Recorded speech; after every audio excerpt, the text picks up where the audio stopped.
BTR pala, no? VTR siya. Sakto siya.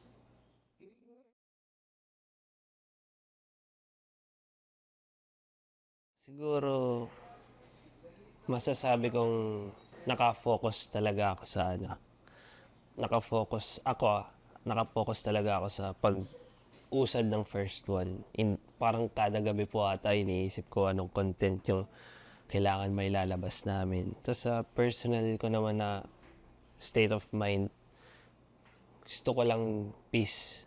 Talaga na gusto ko pagka may free time ako, kalaro ko yung aso ko, or naglalaro lang ako ng video games. Siyempre yung parents ko gusto ko rin makasama. Pero mas madalas nasa work yung utak ko. Nasa first one.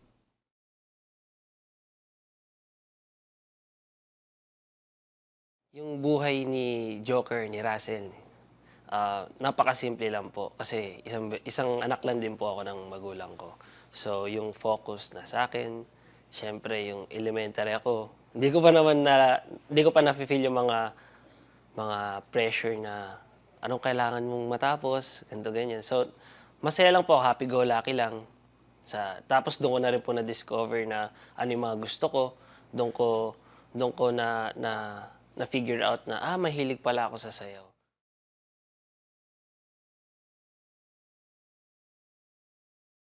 So, parang nag-start po ako kakapanood lang ng sayaw. Tapos, saktong-sakto po, doon din umapoy talaga yung passion ko sa pagsasayaw kasi hindi ako nasali sa isang sayaw po, which is mga officer lang ng elementary yung sasayaw. Tapos ako po, inggit na inggit, talagang parang pinagkait sa akin na ilabas yung talent ko sa pagsayaw. Ewan ko po, basta na feel ko lang talaga na gusto ko nandiyan ako na sumasayaw ako. So, from doon po, doon talaga ako naghanap ng outlet ko kung paano ako makakasayaw. Tapos, nabigyan po ako ng chance nung nag-boy scout kami nung elementary na maging leader ng isang dance crew. Ang problema po, lahat ng friends ko na nagsasayaw, hindi sinama sa akin. So, naging motivation po sa akin na, hindi, etong mga kasama kong to, aasahan ko sila, tapos ililid ko sila para manalo kami. And thanks be to God, nanalo po talaga kami. Tapos doon na po talaga nagtuloy-tuloy yung pagsasayaw ko.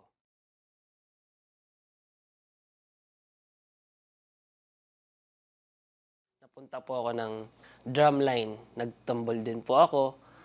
Tapos, very active po talaga ako na person, hindi ako maaral. Sabi po ng parents ko, matalino kayo pero tamad ka lang eh. Pero nasa isip ko po talaga is gusto kong gumalaw. Tapos, naging varsity po ako ng table tennis talaga. As in, hindi na po ako sumasayaw talaga. Doon na focus yung attention ko. Naging captain ball pa po ako. Nakaabot ako larong pang Maynila ng table tennis. Akala ko po yun na yung magiging career ko kasi tinitingnan ko na, pwede ako maging varsity ng table tennis pagdating ng college.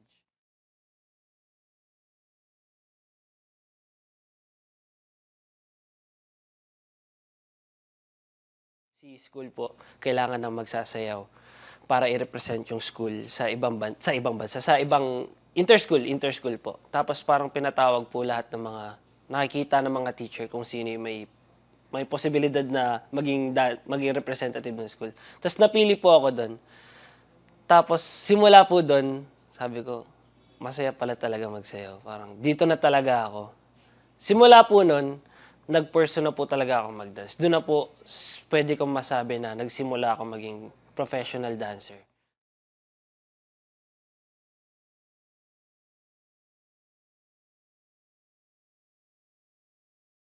Meron po akong group na napasukan na outside group po, hindi na po siya school-based, na nagre-represent ng Philippines outside the country po, nagre-represent ng Philippines. Doon po ako nag-start na nakaranas na 9 p.m. to 12 midnight. Doon po yung training time ko, tapos gigising po ako ng 5 a.m. Dumating na rin po sa punto na si mama, yung parents ko po, syempre, bilang magulang po, hindi mo naman susuportahan yung ganong pamumuhay. Kasi yung anak mo, na puyat, tapos papasok, tapos nako-compromise yung pag-aaral. Natural lang po talaga na pipigilan ka na kasi hindi ko na po halos na focus yung pag-aaral ko talaga, sa totoo lang. Tapos, syempre ako po, makulit na mag-isa lang po ang anak, makulit po talaga ako. Sabi ko, di, kaya ko to, ma, pa. papakita ko sa inyo. Tas dun po nabuo na dun nabuo yung mindset ko na papakita ko sa inyo na kaya kong magkaroon ng career sa passion na 'to. Tinapos ko lang po talaga yung course ko. Inayos ko po talaga yung mag-aral talaga para matapos ko lang. Sabi ko sa sarili, "Tapusin mo lang 'yan, pero magsasayaw ako." Yun po yung nasa utak ko.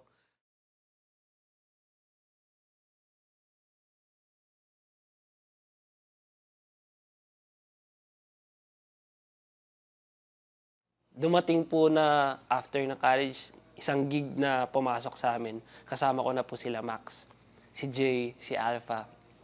"Oh, may gig tayo, backup muna tayo, ah." Isang ano lang, ano daw 'to, K-pop cover, K-pop cover. Nag-backup po kami kay Ace. Dun na po nagsimula lahat. Sa totoo lang po nasi-sketchyhan ako, eh. Kasi ako, gan'to, parang, hala, parang scam, ah. Parang yun po yung nasa isip ko, parang scam, ah. Tapos na-feel ko na po talaga na hindi totoo pa yung nangyayari. Ang bilis po kasi, ang bilis po nung nangyari. Nag-gig, pangalawang gig, tapos audition na pala, tapos nagti-training na pala, tapos nakulong na sa isang dorm, nagti-training na. So kumbaga ako na, totoo ba 'tong nangyayaring 'to? Ano ba 'tong nafi-feel ko? Tama ba 'to? Gusto ko ba 'to? Pumasok po sa isip ko pa yun na, gusto ko ba 'to? Ang totoo lang naman, eh, gusto ko lang naman po maging dance coach, dance teacher. Gusto ko lang mapanood yung sarili kong sumasayaw. Bakit nandito na ako? Dumating po sa point ng nasa dorm kami na nito. Umiiyak ako bigla kasi sobrang lungkot. Siyempre, iba pa rin po yung kasama mo yung parents mo, lalo na quarantine. Umiiyak po ako sa likod. Meron po kasi kaming isolated area na pwede ka magsulo. Umiiyak po ako mag-isa. Lord, ano nangyari sa akin? Ba't umiiyak ako? Umiiyak po ako ng walang dahilan. Tapos, during na umiiyak ako, na-realize ko lahat na baka dito talaga ako. Baka dito mo talaga ako dinala. Prepare mo lang ako, prinactice mo lang ako simula elementary hanggang college para mapunta dito sa panibagong yugto ng buhay mo. Parang, yung po parang tinanggap ko na lang po na, ganito pala yung nangyari. Hindi ko rin plano to, pero dito ako napunta.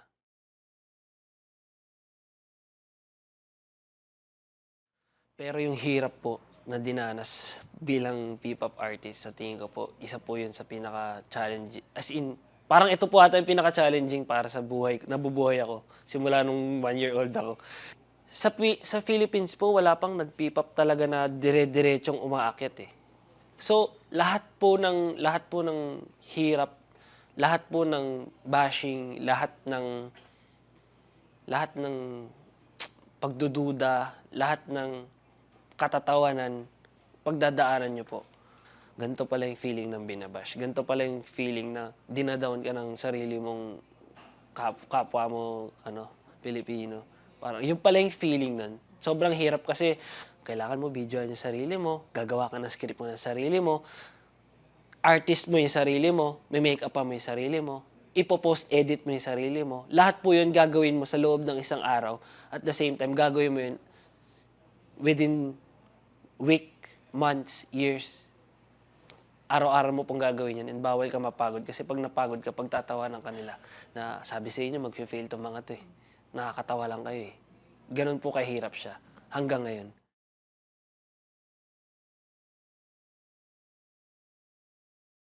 Tapos alam niyo po yung feeling na magte-training ka ng 8 oras, tapos 'pag nilabas niyo yung content niyo, 3 lang yung nanonood, 500, 100, 1,000. Tapos araw-araw po mangyayari sa inyo yun, weekly po mangyayari sa inyo yun. Parang siyempre magiging hindi ko naman po lolokohin sarili ko na kailangan nag-i-improve tayo, eh. Naggo-grow yung group. Na-feel ko na, bakit ganito lang lagi? Bakit ganyan lang? Dumating po ako sa point na hindi na ako masayang sumasayaw. Dumating po sa point na wala na akong pakialam. Masasabi ko po na na-burnout ako, na-abuse ko yung apoy sa sarili ko na namatay na lang bigla. Na napagod na lang ako bigla. One time, parang isang araw ko pong na-realize yun, napahinga ako na, papagod na ako. Ayoko nang gawin. Gusto ko na lang magtrabaho.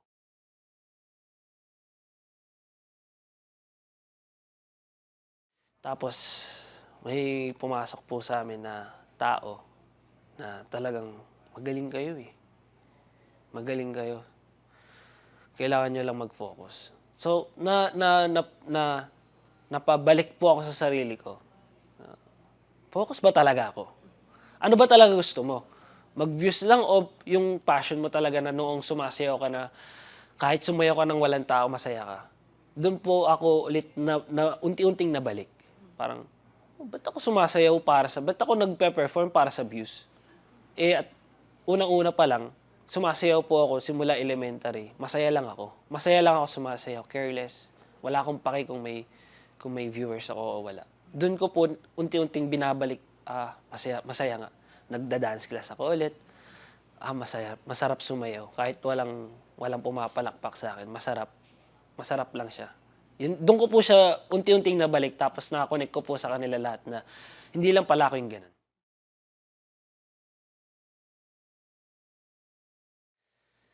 Ngayon po yung nararamdaman ko sa grupo. Naramdaman ko rin, ewan ko po, naramdaman ko rin po kasi yung parang aura na gustong-gusto ng lahat yung ginagawa nila. Parang yung first time po na sumayaw ako, yun yung naramdaman ko ulit. Parang may bagong spark, lahat nag-iisip, lahat nagwo-work hard, lahat handang umiyak, handang tumawa, handang mapagtawanan, handang palakpakan. Yun po yung nararamdaman ko ngayon, kaya ayoko nang masayang ulit. Peace. Kasi ako po, masaya ako na lahat ng nasa paligid ko masaya lang. Masaya ako na walang stress, kahit anong estado ng buhay mo, basta payapa ka, wala kang inaagrabyadong tao.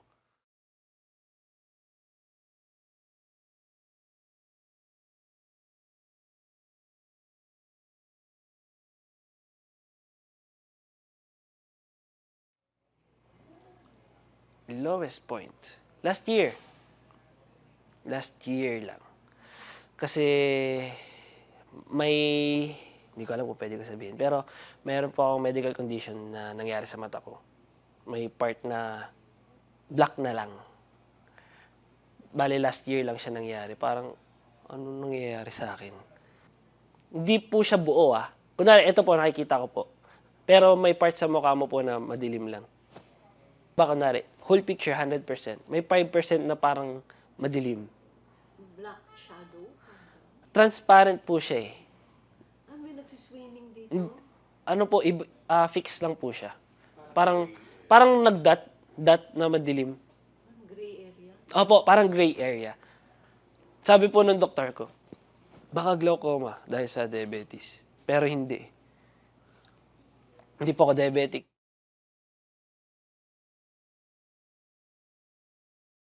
Ginawa na po lahat na angiogram, lahat po tinest na, na-test na lahat. Tapos, ang sabi lang, hindi ako high blood, hindi ako diabetic. Pero ano siya, retinopathy. May part lang sa ugat ng mata ko na hindi nadaanan. Tapos sa mata ko po ngayon, may black na hindi nakikita na. Tapos hindi rin po nahanap ng specialist kung bakit nangyari yun. Strange po talaga. Sabi niya parang pangatlo pa lang po ako na naggaganon, tapos yung dalawa po buntis. Pwedeng sa pressure, hindi niya rin po makonclude talaga yung sagot.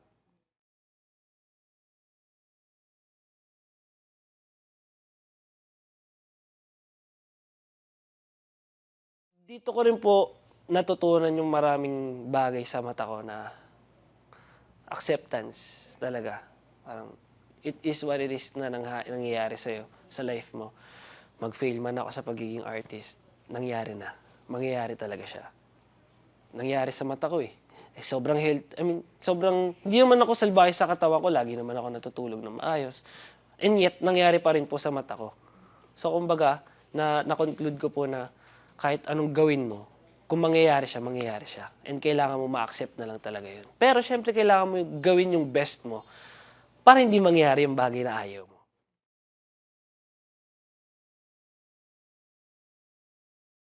Gusto ko makita, kasi alam ko yung bawat kwento ng tao, eh. Alam ko yung bawat kwento nila. So parang malulungkot ako kapag hindi namin nasolusyonan yung mga bagay na yun. nakasama ko po kasi sila na umiiyak, naghihirap, kaka-training, tapos ganun ulit kinabukasan. Gusto ko lang makita na siyempre financial stability, kailangan, lahat naman talaga kailangan yun. Tapos maging masaya rin sa current state ng pamumuhay nila, bukod sa maging success yung first one sa P-pop industry, sa OPM industry, internationally rin. Gusto ko rin makita yung first one na success. Pero mas masaya ako kapag masaya sila sa mga dreams na nakuha nila. Gusto ko po makita na genuine na masaya silang lahat.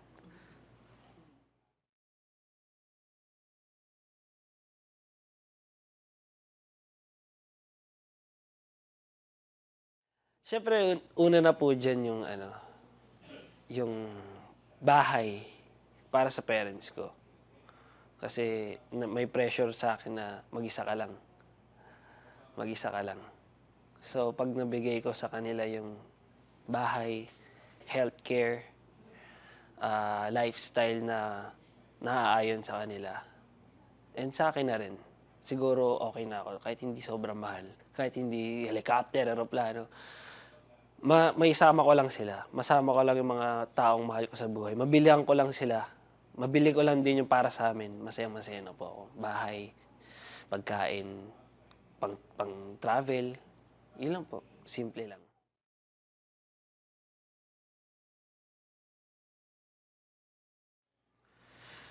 Greatest achievement ko? Siguro makabili akong motor. Kasi po, simula high school hanggang college, si Jay po, kasama ko po yan. Mag-best friend na talaga kami. Naranasan po namin umuulan, bumabagyo, nag-jeep, nakasabit. Sobrang ina-admire ko, sana may kotse ako, sana may motor ako. Talagang masasabi ko pong pinaghirapan ko yung motor na gamit ko ngayon para lang may mapang-travel ako.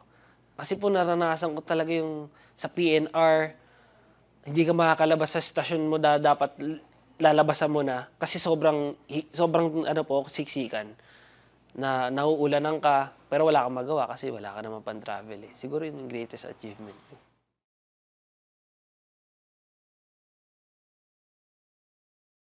Samahan nyo kami sa dinadaanan naming landas na pagiging P-pop artist and mag-represent din ng P-pop music sa Philippines and outside world. Pinapromise namin sa inyo na araw-araw namin ginagalingan and ginagawa namin lahat ng makakaya namin para iangat yung musikang Pinoy. Tandaan nyo kapag naabot namin yung pangarap namin sa first one and sa P-pop industry, sa OPM industry, hindi lang namin achievement yun kasi achievement nyo rin yun dahil nagtulungan tayo and sabay-sabay tayong umakyat at inakyat yung estadong yun. Kaya see you and salamat sa suporta in advance.